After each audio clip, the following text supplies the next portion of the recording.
Welcome to IAC. ఈ వీడియోలో మనం important current affairs MCQs discuss చేద్దాం. సో ఫస్ట్ వన్ చూద్దాం.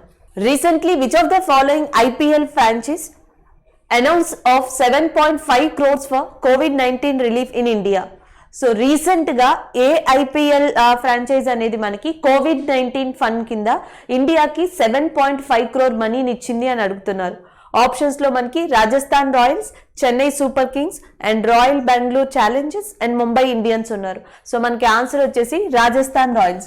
రీసెంట్గా Delhi Capitals and Rajasthan Royals ఇద్దరూ కూడా COVID-19 ఫండ్ కింద కొంత అమౌంట్ని ఇండియన్ గవర్నమెంట్కి ఇవ్వడం జరిగింది. సో రాజస్థాన్ రాయల్స్ 7.5 crores-ని 7.5 కోట్లని ఇస్తే ఢిల్లీ క్యాపిటల్స్ 1.5 crores-ని ఇవ్వడం జరిగింది యాజ్ అ ఫండ్గా. Individual players and as well as cricketers and sports persons and విదేశీ వాళ్ళు అండ్ IPL, సో వీళ్ళందరూ కూడా ఆల్మోస్ట్ ఇండియాకి అన్ని రకాలుగా హెల్ప్ చేస్తున్నారని చెప్పొచ్చు. ఎందుకంటే మనం ఇదే MCQsలో ప్రీవియస్ వీడియోస్లో ఆస్ట్రేలియన్ క్రికెటర్ గురించి కూడా డిస్కస్ చేసాం అండ్ ఫ్రెంచ్ గవర్నమెంట్ గురించి డిస్కస్ చేసాం, USA companies global task force 40 companies గురించి డిస్కస్ చేసాం. అగైన్ ఇప్పుడు మనం రాజస్థాన్ రాయల్స్ గురించి డిస్కస్ చేసాం. So this is about that Rajasthan Royals which given fund to government of India for the 7.5 crores for that COVID-19 relief fund. So second question is manaki which bank launches contactless banking platform Merchant Stack. So merchant stock అనే దాన్ని contactless digital platform కింద ఏ bank start చేసింది అని అడుగుతున్నారు. So డైరెక్ట్గా answer చూద్దాం. ఇక్కడ SBI, ICICI, Canara bank, bank of Baroda ఇచ్చారు. సో ఆన్సర్ వచ్చేసి మనకి ICICI is a correct answer.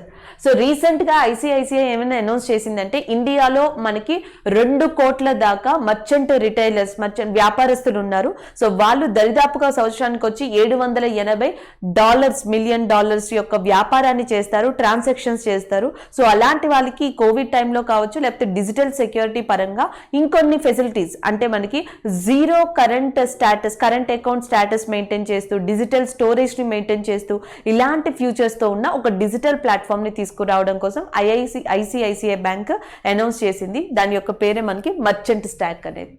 Next one చూద్దాం. Who appointed as the new chairman of Bajaj Auto Company? రీసెంట్గా ఒక పర్సన్ని ఇటీవల బజాజ్ ఆటో కంపెనీకి డైరెక్టర్గా లేదా చైర్మన్గా అపాయింట్ చేస్తున్నాము అని చెప్పేసి అనౌన్స్ చేయడం జరిగింది. ఆ పర్సన్ పేరేంటి అని అడుగుతున్నారు. రాహుల్ బజాజ్, రాజీవ్ బజాజ్ అండ్ ప్రదీప్ శ్రీవాస్తవ్, నీరజ్ బజాజ్. సో ప్రస్తుతం మనకి రాజీవ్ బజాజ్ ఆటోకి చైర్మన్గా వర్క్ చేస్తున్నారు. ఆయన తర్వాత నెక్స్ట్ బజాజ్ ఆటో చైర్మన్గా అపాయింట్ కాబోతున్న వ్యక్తి వచ్చేసి మనకి Neeraj Bajaj. So option D is a correct answer. So next Bajaj ఆటోకి చైర్మన్ గా నీరజ్ బజాజ్ అపాయింట్ కాబోతున్నారు. So option D is a correct answer. Next one, the Bezlet lake located in which country? So మనకి Bezlet lake అనేది ఎక్కడుంది అని అడుగుతున్నారు. రీసెంట్గా ఇది ఇంటర్నేషనల్ స్పేస్ స్టేషన్కి సంబంధించి అండ్ సోలార్ అంటే సన్కి సంబంధించిన ఇమేజెస్ న్యూస్లోకి రావడం వల్ల సో ఆ రిలేటెడ్ న్యూస్ వల్ల ఈ ప్రదేశం మనకి కరెంట్ అఫైర్లో ఉంది. సో బెజ్లెట్ సరస్సు అనేది ఏ కంట్రీలో ఉంది అని అడుగుతున్నారు. Poland, Sweden, Georgia, Latvia. So మనకి ఆన్సర్ వచ్చేసి జార్జియా. సో జార్జియా కంట్రీలో మనకి బెజ్లెట్ లేక్ అనేది లొకేట్ అయింది. ఇటీవల ఇంటర్నేషనల్ స్పేస్ సెంటర్ కి సంబంధించిన ఇమేజెస్ అండ్ సోలార్కి సంబంధించిన ఇమేజెస్ వల్ల మనకి జార్జియాలోని ఈ బెజ్లెట్ లేక్ అనేది న్యూస్లోకి రావడం జరిగింది. నెక్స్ట్ వన్ చూద్దాం. Recently, which country religious festival Lag BiOmar kills at least 44 people in crush occurred? So రీసెంట్గా మనకి ఒక కంట్రీలో చాలా పెద్ద ఫెస్టివల్ జరిగింది. దాని పేరు లాగ్ BiOmar. సో ఆ ఫెస్టివల్లో చాలా మంది పీపుల్ గ్యాదర్ అయ్యారు. అంటే కోవిడ్ తర్వాత ఫస్ట్ అంత లార్జెస్ట్ గ్యాదరింగ్ ఆ కంట్రీలో. అండ్ ఈ గ్యాదరింగ్లోనే తొక్కిసలాట జరిగింది. ఆల్మోస్ట్ 44 మంది దాకా చనిపోయారు. అది ఏ కంట్రీలో జరిగింది ఈ సంఘటన అని అడుగుతున్నారు. Thailand, Myanmar, Iran, Israel. So answer వచ్చేసి మనకి Israel is a correct answer. Option A is a correct one. అయితే ఇజ్రాయెల్, ఇరాన్, మయన్మార్, థాయిలాండ్ ఇవన్నీ కూడా మనకి కరెంట్ అఫైర్స్లో ఉండే ప్లేసెసే. ఎందుకంటే ఇజ్రాయెల్కి సంబంధించి అండ్ మనకి రీసెంట్గా కొన్ని కరెంట్ అఫైర్స్ని ఎక్కువగా చూస్తున్నాం. One of the current affair ఇప్పుడు మనం చూసాం. అలాగే ఇజ్రాయెల్ యొక్క క్యాపిటల్ గుర్తుపెట్టుకోండి. ఇజ్రాయెల్ యొక్క క్యాపిటల్ వచ్చేసి జెరూసలేం. నెక్స్ట్ మనకి ఇరాన్. ఇరాన్కి సంబంధించి ఆల్రెడీ చూసాం న్యూక్లియర్ డీల్. ఈ nuclear deal Russia, USA and as well as Iran ఇవన్నీ కూడా మనకి టెహరాన్ ఒప్పందం 2015 టెహరాన్ ఒప్పందం లేదా అణు ఒప్పందం గురించి ఒక సమావేశం అనేది జరిగింది. అప్పుడు మనం ఇరాన్ని న్యూస్లో చూడడం జరిగింది. దాని తర్వాత కొన్ని రీజనల్ ఇష్యూస్ వల్ల ఇరాన్ని మళ్ళీ మనం కరెంట్ అఫైర్స్లో డిస్కస్ చేసాం. అండ్ నెక్స్ట్ వచ్చేసి మయన్మార్. ఆల్రెడీ మనం చాలాసార్లు చెప్పుకున్నాం, మయన్మార్లోని ఆంగ్ సాన్ సూకీని సివిల్ అంటే ఆర్మీ పీపుల్ నిర్బంధించడం వల్ల అది న్యూస్లోకి రావడం జరిగింది. తర్వాత సౌత్ ఈస్ట్ ఏషియన్ సమిట్ జరిగింది. మయన్మార్కి సంబంధించిన కీలకంగా ఇంపార్టెంట్ డెసిషన్స్ని ఆ సమిట్లో తీసుకున్నారు. మయన్మార్కి కోవాక్సిన్ని సప్లై చేసింది ఇండియా. ఇవన్నీ కూడా మయన్మార్కి సంబంధించిన కరెంట్ అఫైర్స్. సో థాయిలాండ్ యొక్క కరెంట్ అఫైర్స్ ఏంటంటే థాయిలాండ్కి అండ్ యాజ్ వెల్ యాజ్ చైనాకి సంబంధించి మనకి ఈస్ట్ చైనా సీ, సో దాని గురించి కూడా మనం డిస్కస్ చేయడం జరిగింది. These are all places which are located in that current అఫైర్స్లో ఎక్కువగా ఉన్న మనకి ప్లేసెస్ ఏంటంటే ఒకటి మయన్మార్, 2 ఇరాన్, 3 ఇజ్రాయెల్. ఇవి ఎక్కువగా కనిపిస్తున్నాయి. And who is the pilot of Apollo 11 spacecraft who recently passed away? So మనకి అపోలో 11 స్పేస్ క్రాఫ్ట్ యొక్క పైలట్ ఎవరు ఇటీవల మరణించారు అని అడుగుతున్నారు. సో ఆన్సర్ తెలుసుకునే ముందర ఒకసారి అపోలో 11 స్పేస్ క్రాఫ్ట్ గురించి తెలుసుకుందాం.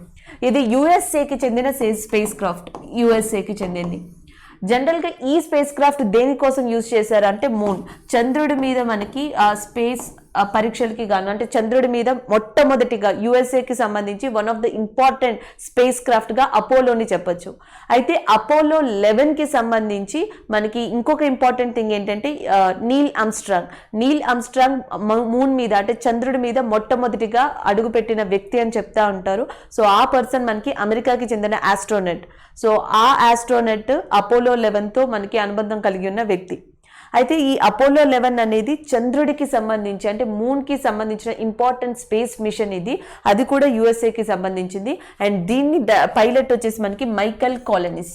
So Michael Collins is Apollo 11 spacecraft pilot అని చెప్పొచ్చు. సో ఆయన రీసెంట్గా చనిపోవడం జరిగింది. That's why it is in news. So దీంతో పాటు నీల్ ఆమ్స్ట్రాంగ్ని కూడా గుర్తుపెట్టుకోవాలి, చంద్రుడి మీద మొట్టమొదటిగా కాలు మోపిన వ్యక్తి.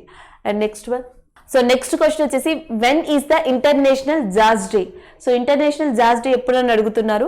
25th April, 26th, 29th, 30th అని. ఆల్రెడీ మనకి 25th ఏప్రిల్ గురించి బాగా తెలుసు, వరల్డ్ మలేరియా డే.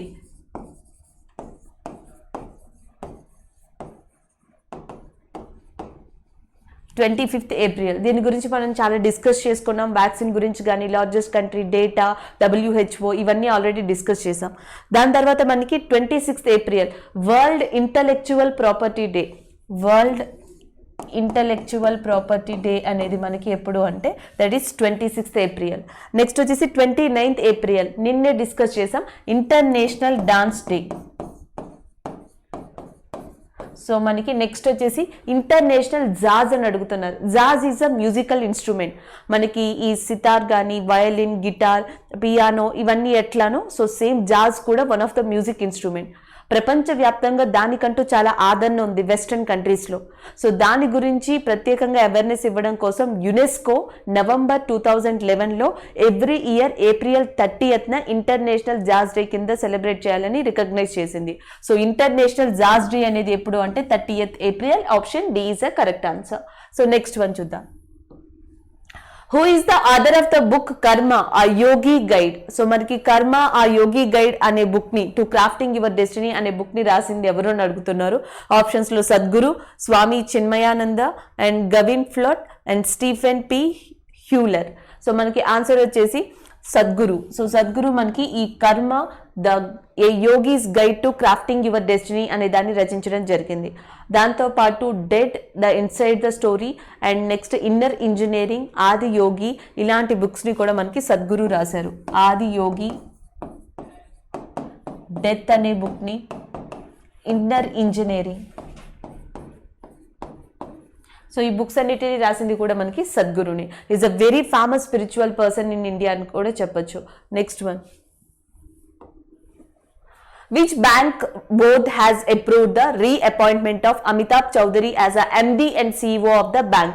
సో రీసెంట్గా అమితాబ్ చౌదరి యొక్క పదవీ కాలం టెన్యూర్ అనేది ముగియబోతుంది. సో అందుకని చెప్పేసి ఆయన యొక్క పదవీ కాలాన్ని, ఆయన యొక్క టెన్యూర్ని తిరిగి ఎక్స్టెండ్ చేశారు 2024 వరకు.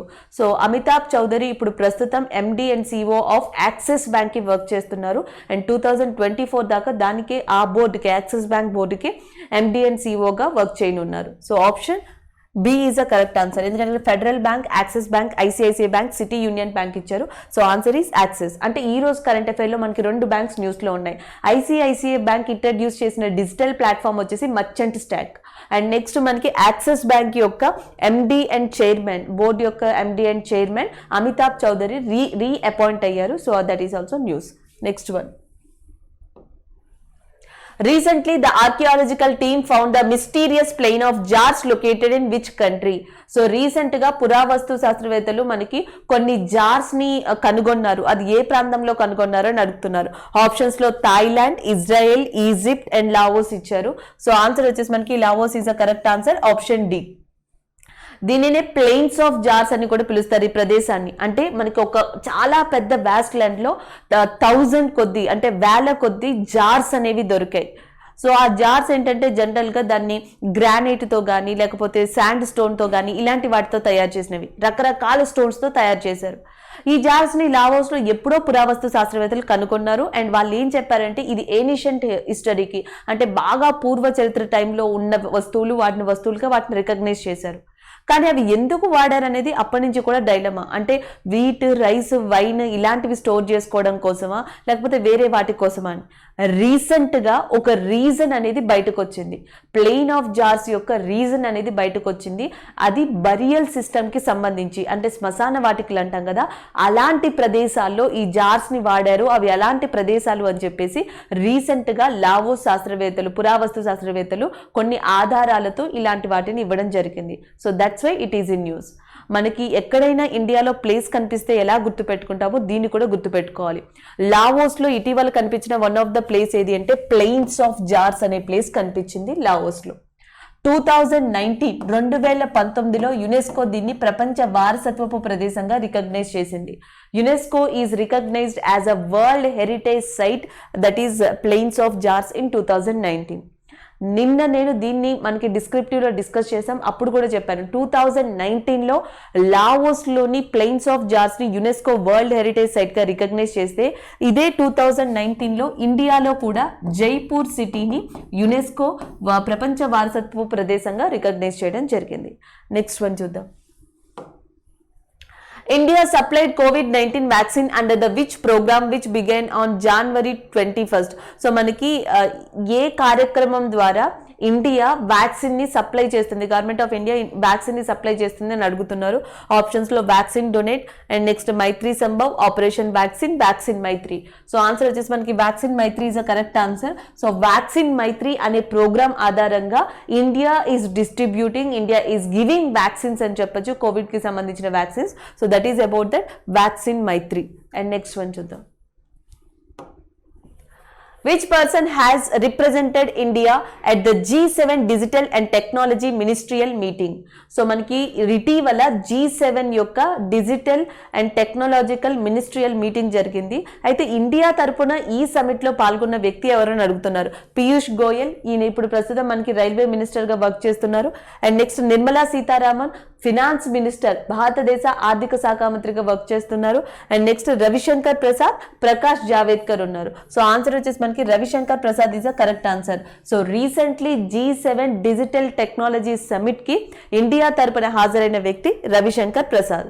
సో దీంట్లో ఏంటంటే ఈ G7 కంట్రీస్ అన్ని digital transactions, digital data, so digital కి సంబంధించి అన్ని కూడా సెక్యూర్ గా అండ్ రిలవెంట్ గా అండ్ ఏమంటారు చాలా చాలా హై టెక్నాలజీ తో దీన్ని డెవలప్ చేయాలి అనే ఉద్దేశంతో ఈ మీటింగ్ ని కండక్ట్ చేశాయి. అంటే డిజిటలైజేషన్ అనేది ఇప్పుడు చాలా ముఖ్యం, ప్రపంచంలో one of the important key అది. సో దానికి సంబంధించి డేటా కానీ మిగతా ప్రాసెస్ కానీ ట్రాన్సాక్షన్స్ కానీ ఎంత సెక్యూర్ గా ఉండాలి, దీన్ని ఫర్దర్ గా ఎలా ఇంప్రూవ్మెంట్ చేయాలి, ఎలా డెవలప్ చేయాలి, సో వీటి మీద ఈ సమావేశం అనేది జరిగింది.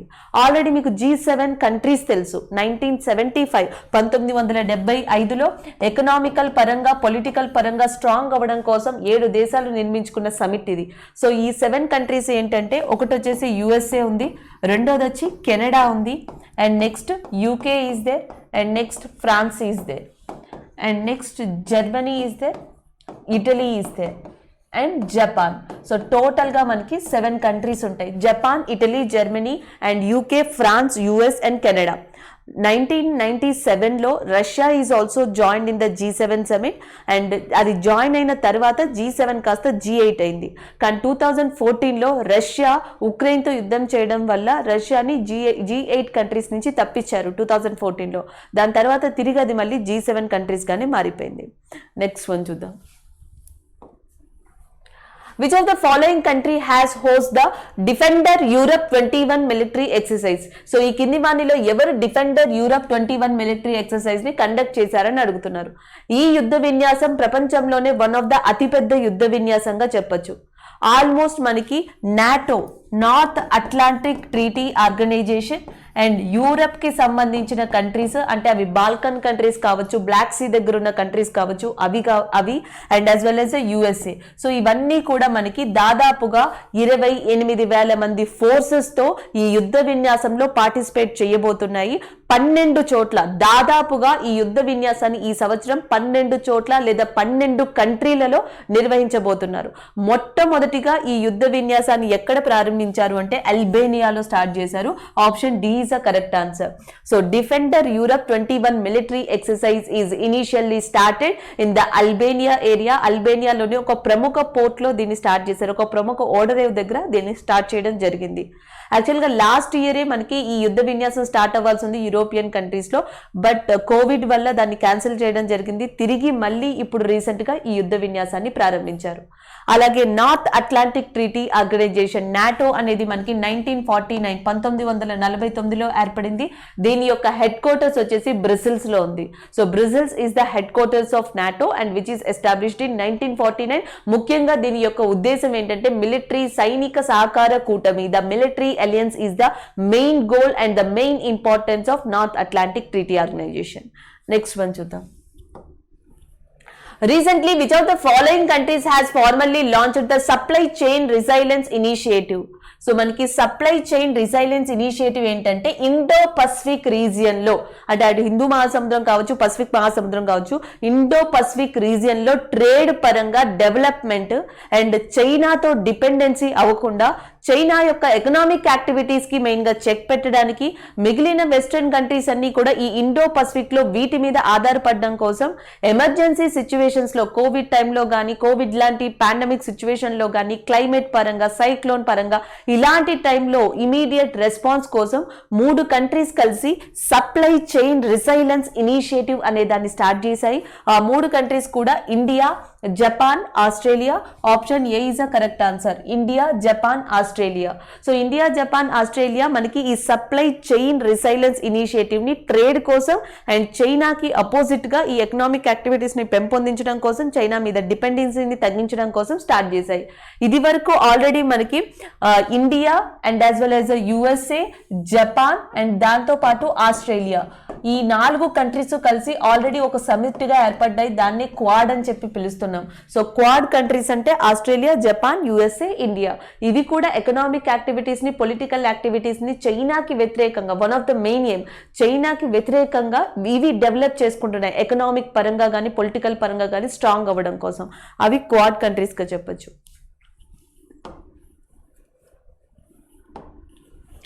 Recently, which country launched a key module of a new permanent space station?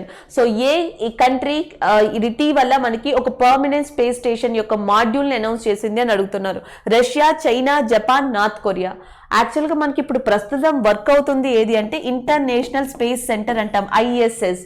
దీన్ని Canada, USA, Europe and Japan లాంటి కంట్రీస్ కలిసి స్టార్ట్ చేశాయి ఆ స్పేస్ ఏజెన్సీస్. సో అవి అక్కడ నిర్వహిస్తున్నాయి.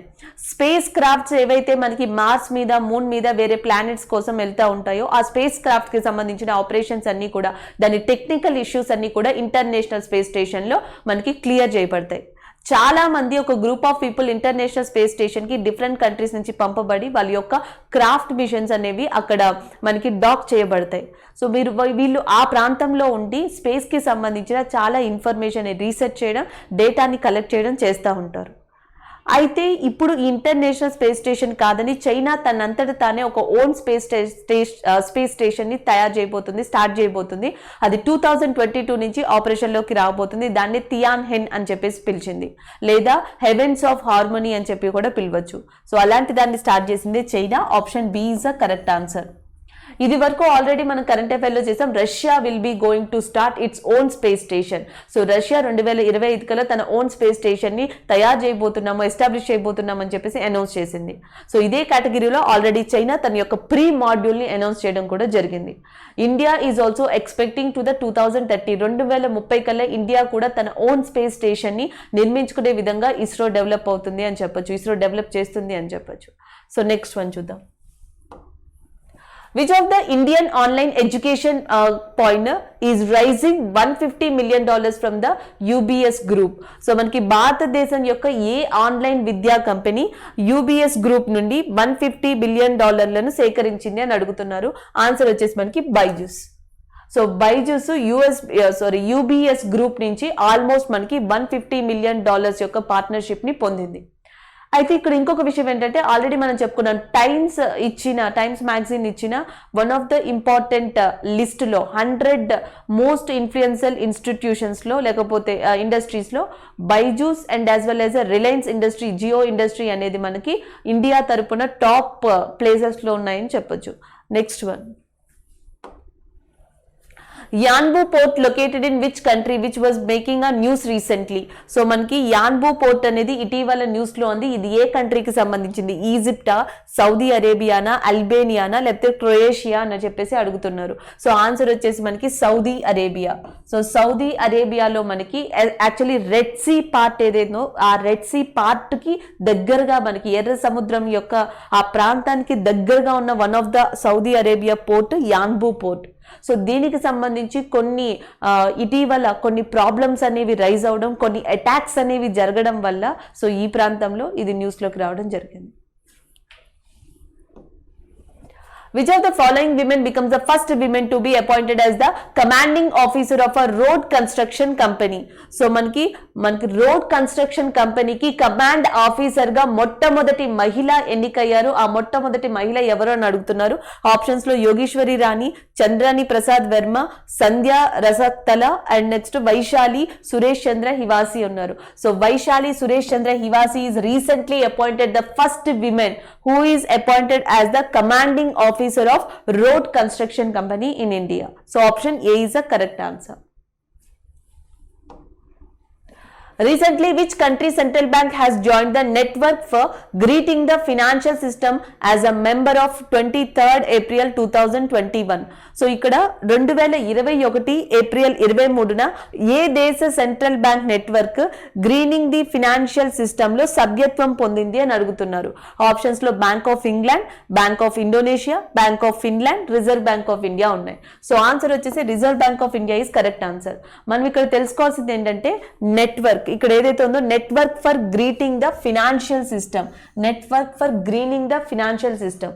దీన్ని ఎందుకు స్టార్ట్ చేశారు, ఎవరు స్టార్ట్ చేశారు, ఎప్పుడు అనేది చూడాలి. 2017లో ప్యారిస్ కేంద్రంగా 8 సెంట్రల్ బ్యాంక్స్ మనకి ఈ ఇండస్ట్రీస్ ఏవైతే లో కార్బన్ ఎమిషన్స్ ని చేస్తాయో అలాంటి ఇండస్ట్రీస్ ని డెవలప్ చేయడానికి, అలాంటి ఇండస్ట్రీస్ ఎస్టాబ్లిష్ చేయడానికి ఇన్వెస్ట్మెంట్ పరంగా ఏదైనా ఒక ప్రోగ్రామ్ లాంటిది, ఏదైనా ఒక ప్లాట్ఫామ్ లాంటిది ఉండాలి అని 2017లో డిసైడ్ అయ్యాయి. సో దాని తర్వాత ప్యారిస్ కేంద్రంగానే 2017 డిసెంబర్ మంత్ లో ఈ Network for Greening the Financial system అనే దాన్ని ఏర్పాటు చేశాయి. దాని తర్వాత నెమ్మదిగా చాలా కంట్రీస్ దాంట్లో మెంబర్స్ గా జాయిన్ అయ్యాయి. అండ్ రీసెంట్ గా ఏప్రిల్ 23rd ఇండియా యొక్క one of the important bank అయిన Reserve Bank of India as a member గా దాంట్లో జాయిన్ అవడం జరిగింది. That's why it is in news.